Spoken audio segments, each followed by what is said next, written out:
Aujourd'hui, nous défendions le projet Un œil sur mon campus qui a été mené au sein de l'université donc Jean Jaurès et sur le quartier de la Reinerie, qui est un quartier populaire constitué de grands ensembles.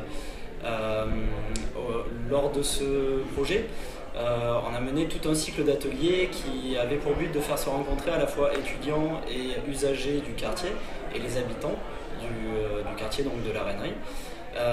À travers ces ateliers, les gens ont échangé autour de ce qu'ils connaissaient de l'histoire du quartier, de l'université, et aussi sont allés découvrir justement cette histoire par le biais d'ateliers aux archives par exemple, ou par le biais d'ateliers à travers lesquels ils échangeaient sur leurs connaissances et leur savoir, le savoir de chacun. Ok. La fin de ce cycle d'ateliers a mené donc les participants à choisir, à sélectionner des photos du passé que l'on est venu mettre ensuite dans l'espace public par un jeu de transparence.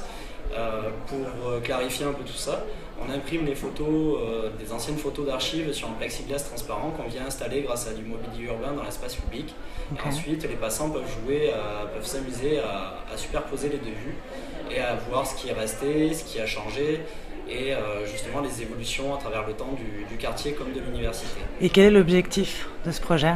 Alors l'enjeu principal de ce projet, c'est de créer à travers les ateliers du lien social, de libérer un peu la parole sur le passé de chacun.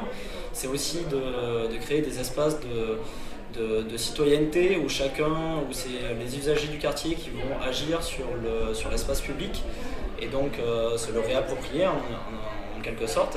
Ouais. Et enfin, le parcours, une fois mis en place, est là pour fonctionner un peu comme un pont culturel entre l'université Jean Jaurès et le quartier du Mirail, le quartier de la Reinerie, en invitant les gens, à la fois les étudiants à sortir de leur université, à aller explorer le quartier à la recherche des autres panneaux, et vice-versa, inviter les gens du quartier à découvrir l'intérieur de l'université et toutes ces à travers ce parcours de panneaux encore une fois, Ouais. et justement leur donner la chance de découvrir l'université de l'intérieur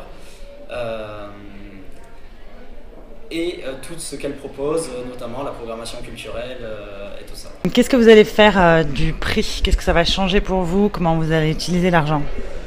Alors ce prix va servir à la deuxième édition de ce projet. On réintervient cette année sur le même quartier. Ce coup-ci, on va essayer de travailler principalement avec des élèves d'une école, les étudiants, mais aussi le centre senior de la Reinerie, dans l'idée de créer un lien intergénérationnel. Donc l'idée, c'est de pérenniser un peu cette action et de permettre justement à des étudiants qui aimeraient s'orienter vers, par exemple, les métiers de la culture, de pouvoir s'associer, venir dans l'association et participer au montage de ce projet, justement de mettre un premier pied dans l'univers culturel et d'en comprendre un peu le fonctionnement. Ok. Et est-ce que vous avez un conseil pour les étudiants qui vont défendre leur projet, qui montent un projet?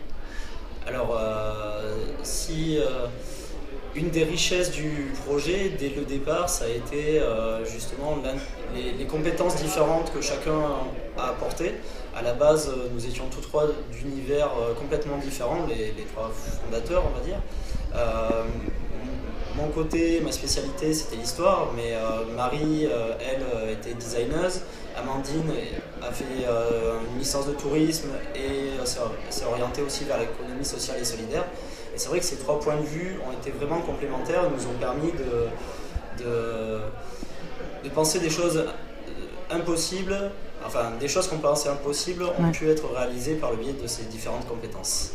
Ok, donc le conseil c'est... C'est le conseil, c'est rencontrez-vous et, et échangez. D'accord, merci beaucoup.